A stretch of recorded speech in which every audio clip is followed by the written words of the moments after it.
personas que trabajan en el desarrollo personal se moldean a sí mismos. ¿Sí?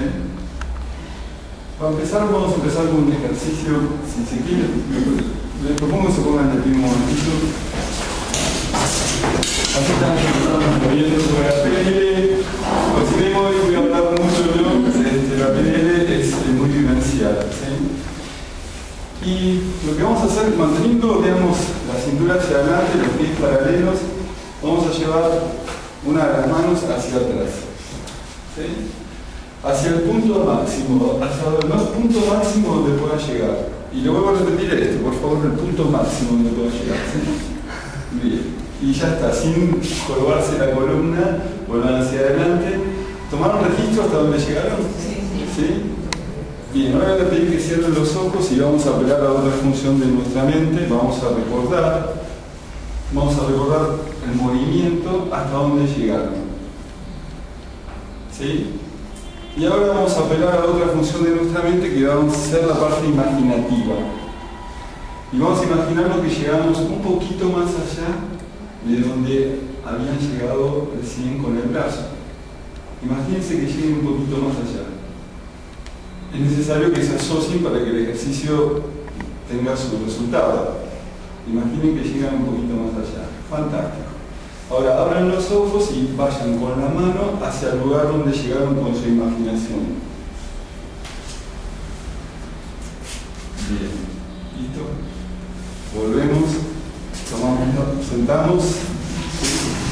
Llegaron al mismo punto, llegaron un poquito más. ¿Quieren llegar un poquito más?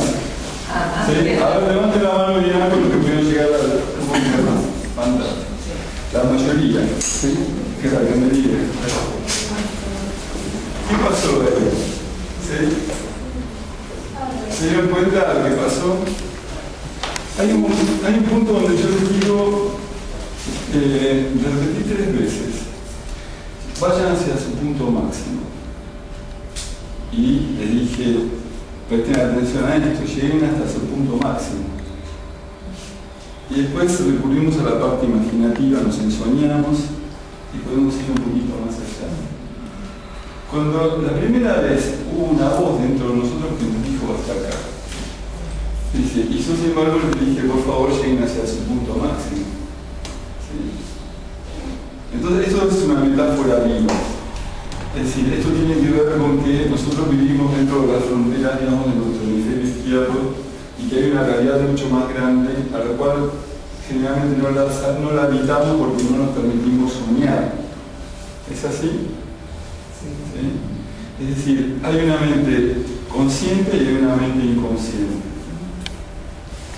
Lo que hacemos nosotros es, cuando la persona se va desarrollando, ¿sí?, lo que va haciendo justamente tomando cosas que antes estaban en una dimensión que uno no habitaba y las incorpora en esa dimensión que ahora sí, digamos, puede llegar a habitar, haciendo de su personalidad un mundo más enriquecido.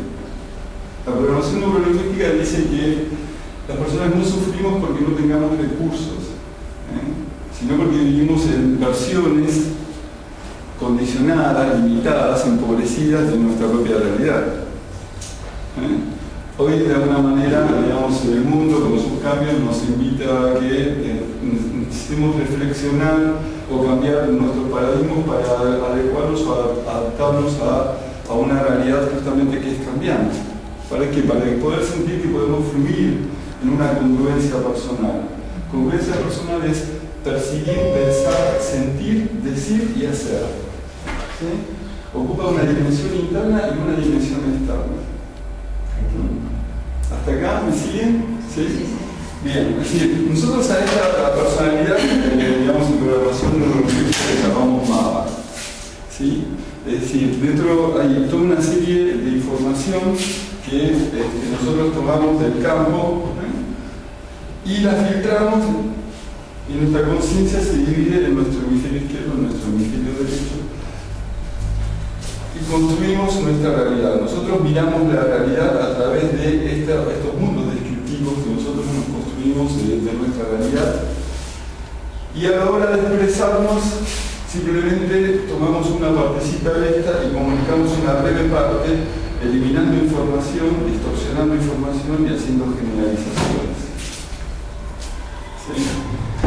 Es decir, nosotros ya sabemos que por nuestra condición de humanos tenemos un cierto rango para poder, tenemos un rango audible, tenemos un rango de visión, tenemos un rango sensorial, sabemos que los perros pueden oír más que nosotros, y tenemos ciertas tendencias individuales.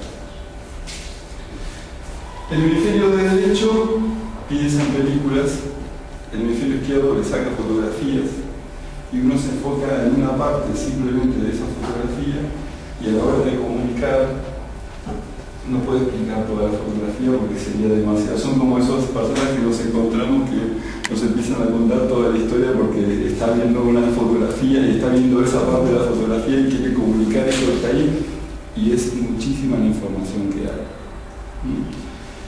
Entonces, obviamente, dentro de nosotros, nuestra conciencia se divide, digamos, en lo que es la mente consciente, la mente inconsciente, y es parte de nuestra tarea ver que estas dos funciones empiezan a funcionar de una manera, digamos, apropiada, fluida, donde no podamos ser conscientes de nuestro árbol, de todo lo que traemos, ¿sí?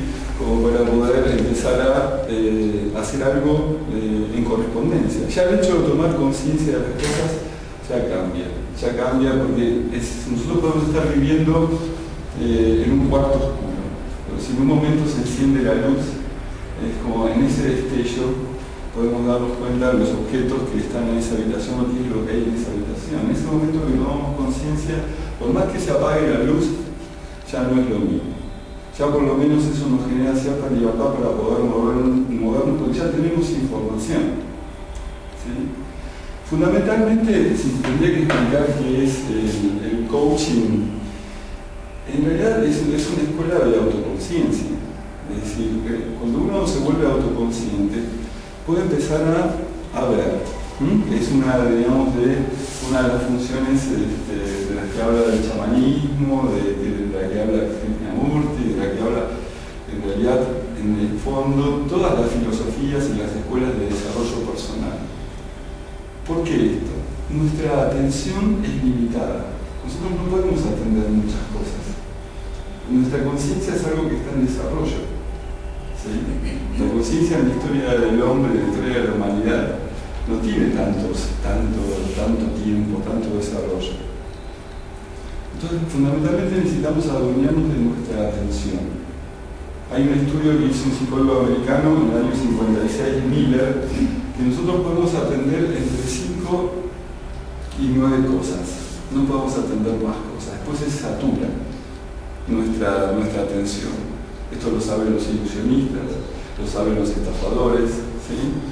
Consciente o inconscientemente lo saben. Entonces, lo fundamental es empezar a adueñarse, digamos, de nuestra conciencia, de nuestra atención. ¿Para después qué? Para después empezar a ver qué hacemos con eso. Empezar a decir, bueno, fantástico, bueno, esta frase que hay últimamente, esto es lo que hay, ¿no? Esta es mi versión de Windows XP. Pero mira, papá y mamá, ¿pero por qué no me pusieron un Windows 10? Sí, bueno, porque en ese momento había un Windows XP. Entonces, bueno, a ver, ¿cómo hacemos para, digamos, ampliar nuestro mapa? ¿Cómo podemos hacer para que este mapa cada vez sea más universalista? ¿Cómo hacemos para que este mapa cada vez tenga creencias más integradoras? ¿Cómo puedo descargar la versión, no sé, de Windows 7 por lo menos? Entonces, ¿cómo puedo actualizar básicamente mis propias creencias? En la formación, o digamos, no me gusta decir formación porque cada uno que se forme a sí mismo, ¿no es cierto? Así, nosotros lo que hacemos es brindar toda una serie de herramientas para que ustedes las puedan utilizar en el desarrollo de su propia conciencia. ¿Sí? Nosotros apuntamos fundamentalmente al adulto de nuestra personalidad. En el trabajo, digamos, de brindar estas herramientas, nosotros les llamamos justamente herramientas para la vida. ¿Qué es lo que buscamos con esto? Es justamente que ustedes se apropien de recursos como para que puedan, digamos, modelarse a sí mismos. Hacer de ustedes, o sea, encontrar recursos que les permitan a ustedes moverse en el mundo sin perderse en el mundo, sin que el mundo se meta dentro de ustedes. Lo bueno, justamente la programación neurolingüística es una escuela de modelaje. Lo que hace la programación neurolingüística es ver cómo hacen o cómo hicieron aquellos que producían cambios, específicamente, digamos, en el área de la psicología y de la psiquiatría. ¿Cómo es que una persona que entraba, digamos, a una sesión con Milton Erickson, con Virginia Satir, con Philip Firth, por ejemplo, que fueron las primeras personas que fueron modeladas, cómo es que en un ratito las personas cambiaban el estado? O sea, cómo esa persona que se quería suicidar, que tenía un gran conflicto de su vida, se iba motivado, se iba con entusiasmo. ¿Cómo hacían lo que hacían? Es decir, cómo hacían lo que hacían y cómo hacían lo que hacían bien. Yo vengo del área de... yo estudié computación científica y tenía una de las materias es sistemas expertos, inteligencia artificial, hace unos cuantos años. Y me acuerdo que en ese momento estábamos estudiando un ingeniero de la General Electric en Estados Unidos, que esta persona se encargaba de reparar las locomotoras y viajaba, digamos, de una punta a otra de Estados Unidos, porque imagínense, vieron lo que son los motores de las locomotoras, ¿no? O sea, saber qué cosa hay que tocar para no desarmar todo el motor, ¿no? O sea, sabemos lo que es el problema de desarmar un motor de un auto, lo que es el desarmar un motor de una locomotora. Entonces este hombre se estaba por jubilar, y decía, bueno, ¿y ahora qué? ¿No? Porque esto no va a ser, ¿quién va a hacer esto? ¿Quién va a reparar esto y lo va a hacer con el mínimo costo posible como lo hacía esta persona? Entonces, ¿cómo extraer la experticia? O sea, ¿cómo extraer, digamos, eso que la personalidad fue amasando durante tanto tiempo? Es decir, esos son los modelos, tanto que hablamos del modelo económico, no sé, los modelos, las modelos. Es decir, la PNL se encargó de ver cómo hacer para sacar, digamos, estas experiencias, estos programas que ya fueron amasados, pulidos, sintetizados, y que a la hora de aplicarse realmente tenían un beneficio y una utilidad. ¿Cómo podemos hacer para extraer eso, llevarlo a un formato que pueda ser, digamos, enseñado y que a la hora de ser enseñado uno logre, ¿no? Digamos, logre los mismos resultados que la persona de la cual en su momento fue modelada? O sea, la PNL trabaja con estándares por encima del 85%. Los modelos tienen que funcionar, digamos, con mucha efectividad. Es decir, yo te explico un modelo y vos podrías alcanzar los resultados de Milton Erickson, por decirte. O todos que acá van a poder salir y a reparar los motores de locomotoras. No, bueno, no es la idea, pero la idea es que es una escuela de modelado. Entonces, en ese proceso, la PNL fue descubriendo cómo, digamos, por lo menos fue sacando un modelo de cómo más o menos funcionamos. Ese saber cómo funcionamos nos permite a nosotros operar sobre nosotros mismos, ver, che, a ver, de toda esta maquinaria que tengo, a ver dónde más o menos tengo que tocar, ¿sí? Como para empezar a generar cambios. Entonces, hay toda una serie de modelos que se llaman modelos esenciales en la programación neurolingüística que se dan durante la formación. Son más de 13 modelos esenciales que a nosotros nos permiten lograr cosas. Lograr cosas podría llegar a ser comunicarnos mejor, aprender a comunicarnos con nosotros mismos. Yo me acuerdo que la primera vez que empecé a hacer terapia, yo decía, yo iba a hacer terapia y decía, che, pero qué bárbaro, le digo, ¿no? O sea, ¿cómo hace esta persona para hacerme las preguntas que me hace para que a mí me genere el cambio de estado que a mí me genera? Yo Yo digo, qué bueno, digo, porque la veía una vez por semana. Y mientras tanto, ¿qué? O sea, iba acumulando información para ir trabajando sobre temas, obviamente me iba desbloqueando de temas emocionales, pero ¿cómo hago yo para poder, digo, qué bueno si yo me podría hacer preguntas piolas, digo, porque entonces si uno hago preguntas piolas, yo puedo cambiar, digamos, mi forma de sentir. Mis emociones son las emociones, funcionan a nivel del cerebro límbico. Hoy las neurociencias están viendo realmente cuáles son las emociones básicas, cuáles serían, cuáles serían las emociones básicas de los seres. La alegría, el miedo, amor, odio, ¿sí? Enojo, ira, ¿sí? ¿Qué más? También, bueno, dicen ellos también que está el asco y la sorpresa, ¿sí? Como emociones básicas, ¿sí? Bueno, fíjense esto que interesante, ¿no? Que, bueno, según la teoría del cerebro trino, ¿no? Tenemos tres cerebros, el cerebro instintivo, el cerebro límbico, ¿no? Y los lóbulos prefrontales. Está muy bueno eso porque nos da, es un buen modelo, o sea, si bien por lo menos nos permite pensarnos. ¿Sí? Entonces, y hasta nos permite entender, digamos, cuáles son los procesos que estamos habitando, si hasta podemos entender, digamos, encontrar un eje o digamos, hasta el sentido, digamos, de la existencia, digamos, en cuanto, digamos, al desarrollo, digamos, de la personalidad. En este proceso de que uno puede entender de integración, de ampliación, digamos, en nuestro mapa. Entonces, uno sobre las emociones. ¿Cómo está la temperatura del lugar? ¿También? ¿Tan cómodos? Allá hay agua, Sí, adelante. ¿Sí? ¿No hay problema para ustedes? Sí, yo no tengo problema. Adelante.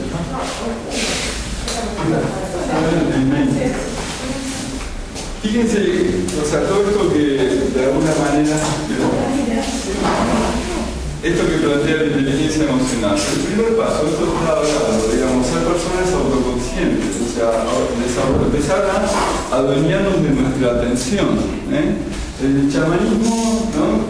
Por mencionar algo que es como muy, está en el sustrato, digamos, de cualquier, digamos, el chamanismo es igual de cualquier religión, de cualquier filosofía. Es decir, donde está tu atención, digamos, está tu vida. O sea, donde está tu atención va la energía. ¿Sí? Si yo puedo aprender entre 5 y 9 cosas, ¿dónde estoy poniendo mi atención? ¿Dónde estoy poniendo mi vida? ¿Sí? Estoy viviendo mi vida, digamos, en el mejor de mis versiones.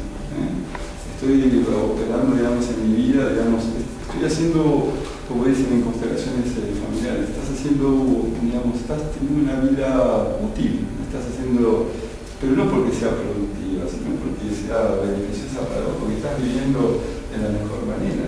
¿Sí? Entonces, uno frente a la emoción está, ¿sí? La emoción impacta en el cuerpo en 125 milisegundos, más o menos, o sea, ¡pac! ¿Sí? Y si uno se relaja más o menos y empieza a desarrollar alguna técnica de autocontrol, podemos hacer que se estabe, digamos, el tálamo, la información y llega a los lóbulos prefrontales. Cuando llegan a los lóbulos prefrontales, eso tarda 3 veces más. ¿Sí? 3 veces más. Bueno, 325 milisegundos, o sea que no es nada, ¿no? Para nosotros, pero es para dar una dimensión, digamos, de cómo llega la información, digamos, a nosotros. Sin embargo, cuando llega la información a los lóbulos prefrontales, tenemos una forma, digamos, de reimprontar, digamos, lo que pasó, cómo actuó nuestro cerebro límbico. Es decir, lo que yo me digo sobre la emoción me genera un sentimiento. Las diferentes cosas que yo me digo sobre la emoción me generan diferentes tipos de sentimientos. Dice que es importante que si yo elijo qué decirme, elijo cómo sentirme. Si yo elijo cómo sentirme, elijo sobre en qué estado quiero vivir yo mi vida. Si yo elijo sobre qué estado quiero vivir mi vida, yo voy definiendo un centro de gravedad sobre el cual empiezo a dividir las aguas. ¿Qué es lo que suma a este centro y qué es lo que me aleja a mí de este centro? ¿Sí? Cada uno va en su propio trabajo, en su propio desarrollo, va decidiendo a ver qué cosas, pero ¿por qué? Porque estamos atentos fundamentalmente. El primer paso de la inteligencia emocional. Segundo paso de la inteligencia emocional, ¿sí? Es decir, usar herramientas de autorregulación. Es decir, ¿cómo puedo transformar ya, digamos, mis propios estados internos? El pensamiento se manifiesta de muchas maneras diferentes. Es decir, ¿cómo? A través de nuestros sentidos, que fue la manera en cómo se nutrió el pensamiento. Yo puedo cambiar un pensamiento a través del verbo. Si yo me digo, mira, Sergio, sos un pelotudo, ya es una manera de hablar de hablar. Si Sergio, estaría bueno que revises este comportamiento. Estoy hablando de la misma situación, pero me estoy hablando de una manera totalmente diferente. Sergio, estaría bueno que, mira, es necesario que desarrolles esta habilidad para poder fluir en este deseo que te pide tu niño interior. ¿Sí? ¿Sí? Entonces, fíjense que por eso es lo lingüístico, o sea, el lenguaje no son los hechos, sin embargo las palabras disparan estados internos. Entonces yo empiezo a hablarme de una manera particular, empiezo a ser autoconsciente, me estoy dando cuenta de que no es esa hora que estoy con el psicólogo, esa vez a la semana, sino las 24 horas durante todos los 7 días que me estoy hablando, pobre hombre, durante una hora, intenta corregir y enseñarme, digamos, formas, digamos, de percibir la realidad y decirme cosas a cambio. Porque este es el otro tema. Una vez que nos damos cosas, una vez que nos hacemos autoconscientes, a la mente le tenés que dar algo a cambio. Eso es interesante. ¿Sí? Porque de ahí viene el coaching. El coaching básicamente trabaja con el estado deseado de la persona. ¿Y por qué hace esto? Porque trabaja con la doble motivación. Yo no quiero estar acá. No quiero estar acá. No quiero estar acá. Que no quiero estar acá, dije. Oye, ¿dónde quieres estar? Cuando uno te pregunta ¿dónde quieres estar? Uno tiene que llevar su atención al niño interior. ¿Sí? Porque antes, generalmente esta dinámica de no quiero estar acá, en el fondo uno está pidiendo a un papá y una mamá que escuche eso. Y este es un paso, digamos, decisivo, digamos, en el proceso de desarrollo personal hacia la individuación, es decir, a pararme sobre mis propios pies. Si yo me convierto en mi propio papá y mi propia mamá, yo digo, fantástico, gracias papá y mamá, gracias al árbol, dice, porque para mis ancestros, por lo menos me dieron un Windows XP, ¿viste? Ya me dieron un Windows por lo menos, digo, pero bueno, fantástico, ay, mirá esto, lo que hacían allá arriba, en la rama del árbol, y dice, bueno, vamos a ver qué cosa podemos hacer, digo, bueno, fantástico. Me creo mi propia versión de Windows. ¿Sí? Una vez que uno se hace autoconsciente, digo, hay que ver, digo, las estrategias de cómo le doy algo a cambio. ¿Sí? Ya llegar, digamos, hasta esas ramas del árbol ya es un arte, ya damos cuenta que en definitiva somos la síntesis, ¿sí? De todo eso que viene, digamos, de nuestros ancestros. Ya eso es muchísimo. Ya dijimos hace un momento que cuando uno asciende algo de un cuarto ya algo cambió, ya eso es un cambio. Después aprender a darnos algo a cambio. Entonces nos volvemos, empezamos a sentir, digamos, la madre de las libertades, que es el tercer estado, ¿no? en el proceso de inteligencia emocional.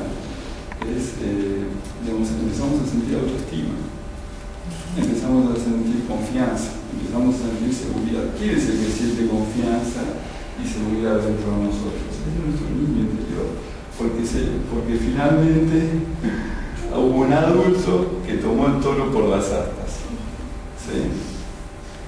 Y para no irme por las ramas, usando la misma metáfora, yo le decía, ¿por qué el coaching trabaja con el estado deseado?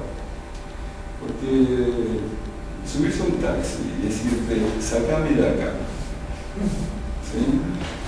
Apretó el botoncito, ¿no? Y empieza a correr, uno va gastando energía, va gastando vida en ese proceso, y el tipo le dice, ¿pero dónde lo llevo? Y dice, llévame a un lugar donde haya montañas. Y dice, bueno, vamos a ir a Sierra de los Padres, bueno, esas son sierras. Dice, bueno, lléveme a la cordillera de los Andes. Dice, bueno, pero hay mucho para recorrer ahí. Entonces, bueno, llévame, no sé, a un lugar donde haya uvas. Dice, bueno, mira, ahora están plantando en varios lugares, ya, San Juan, Mendoza, Neuquén. Dice, bueno, llévame a Mendoza. Bueno, fantástico. Bueno, ya ahí es como que nos estamos haciendo cargo hacia dónde estamos yendo. Entonces, no quiero estar acá y saber a dónde quiero ir. Tengo doble motivación, no quiero estar acá y quiero estar acá. Las neurociencias hoy hablan de que esto tiene que ser un buen atractor, tiene que ser algo atractivo. Como hicimos en el ejercicio de la mano de hace un ratito, está bueno que nos ensonimos, está bueno que le demos lugar a nuestro niño. Nuestro niño pulsa dentro de nosotros en el deseo por alguna razón. El soñarnos, ¿no? La PNL te enseña a conectarte con tus objetivos y que te asocies. Porque una cosa es mirarlos ahí y decir, ¿qué voy a hacer? Y otra cosa es decir, me convierto en eso. Soy eso, digo, mira, yo por estas cuestiones de los atributos, los lóbulos prefrontales, yo me puedo, digamos, la función de la proyección es un atributo de los lóbulos prefrontales. Yo me puedo alucinar de manera positiva y está bueno alucinarse de la mejor manera. Todos alucinados. Un ingeniero va a hacer una autopista y el tipo a veces dice, donde uno no ve nada, ve campo, ve qué sé yo, él ve la autopista. Y por ahí, y si alucina bien, ¿me entendés? Uno va a poder, mucha gente se va a ver beneficiado, digamos, de esa buena ilusión. Entonces, una de las funciones del chamanismo es la ensoñación, también por hablarlo, digamos, trayéndolo como que no estamos inventando nada. O sea, la PNL lo que hace es reconocer, digamos, todos estos recursos que tenemos nosotros en una caja de herramientas. Primero decirte, che, tenés una caja de herramientas, ¿te diste cuenta? Y dice, fíjate, esto que ves acá es un destornillador, se llama destornillador, también puede atornillar. Y no sirve para, digamos, abrir